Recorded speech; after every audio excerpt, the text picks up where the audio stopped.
Anisany mpanosony ny sordalana ary voafaritra fa anisany anana solotena ao anatin'ny CES vaovao ny ankolafy Zafy Albert hatramin'ity androandroany ity nefa tsy mbola voatondro izay solotenan'izy ireo andrafitra ny CES izay ny tsara ho fantatra mahakasika izay tanteran'ny Volaravavy eo amin'ny sarany Tsirako Darson.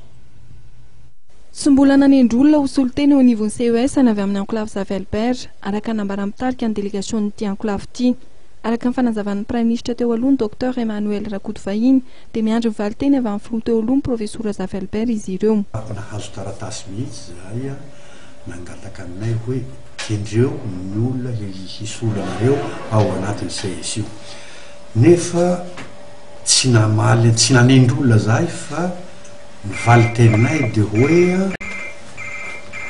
manantona nareo an'ny président Zafy satria izy lehibe ny chef de file ka zahay tsy manendry tsy hanendry mantsy satria efa nisy olana teo taloha rehefa nanendry an'le CST sy ny CST sy ny CT dia tsy nenkena zay anaran'olona nalefa tany aminay noho zay zavatra zay mba hisorohana mba tsy hiverina tsony zay zavatra sala amizay dia nivaly teninay tsotra hoe lehibe ny chef de file ny mouvance Zafy dia Andriamatoa Zafy Albert ka miangavy an'ny présidence hametraka an'le fanontaniana hoe iza ny olona hisolanareo ao anatin'io conseil spécial io comité spécial io.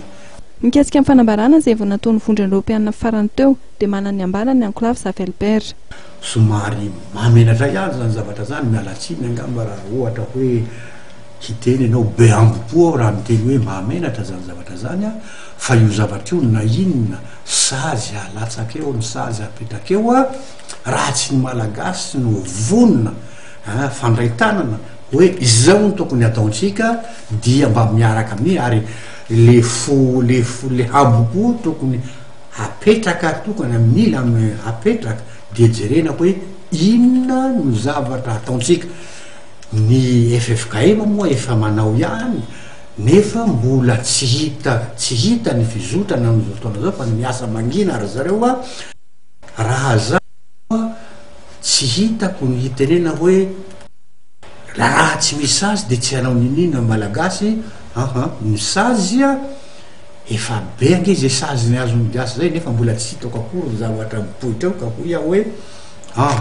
tsy alaolana mihitsy ny fametrahana sazy ny malagasy fa ny sazy ny fanontaniako mipetraka hoe moa ve manana